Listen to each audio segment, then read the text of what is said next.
अबू अम्मा नाराज थी त रब वट तुझो कोई भी अमल कबूल न पवंदो। ॻाल्हि ख़त्म। अब छा फरमायो? अबो तोखो नाराज हुआ, अम्मा तोखो नाराज हुआ, रब वट कोई भी अमल कबूल न पवंदई। भले तू हज कंदो वत, भले तू उमरो कंदो वत, भले तू खैर खैरातू कंदो वत, मस्जिदूं ठाराईंदो वत, मदरसा ठाराईंदो वत, केॾा भी नेकी जा अमल कर, अबो अम्मा नाराज थी रब वट कोई अमल कबूल न पवंदी।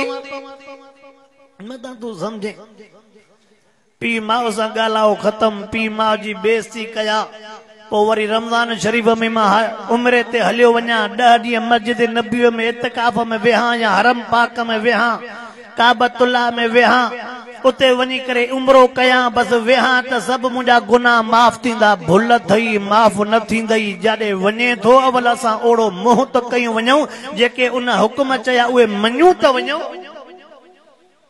हिते अम्मा जा पोयों पाराता, अबे जा पोयों पाराता, वरी असां शौक़ सां भले पार वेंदाऊं।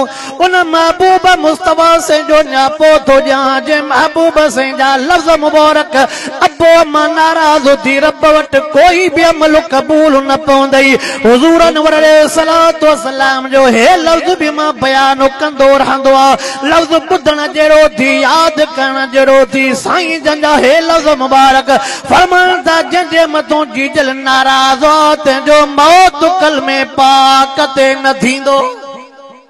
इहो थोरो जुमिलो ॿुध, दोहरायां थो। फरमायो जंहिंजे मथों अम्मा नाराज़ हो तंहिंजो मौत कलमे पाक ते न थींदो। हुनजो मौत कलमे पाक ते, पोइ जंहिंजो मौत कलमे पाक ते न थियो कुझु बचुसि।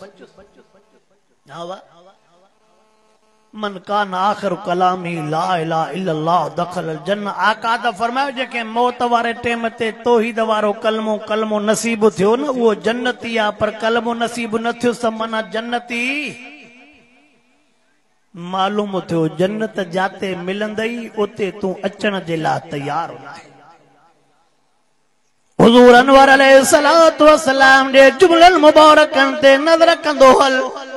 अल्लाह अकबर। असां मुसलमान के अम्मा जी परवाह न हूंदी आ, असां मुसलमान के अब्बे जी परवाह न हूंदी आ।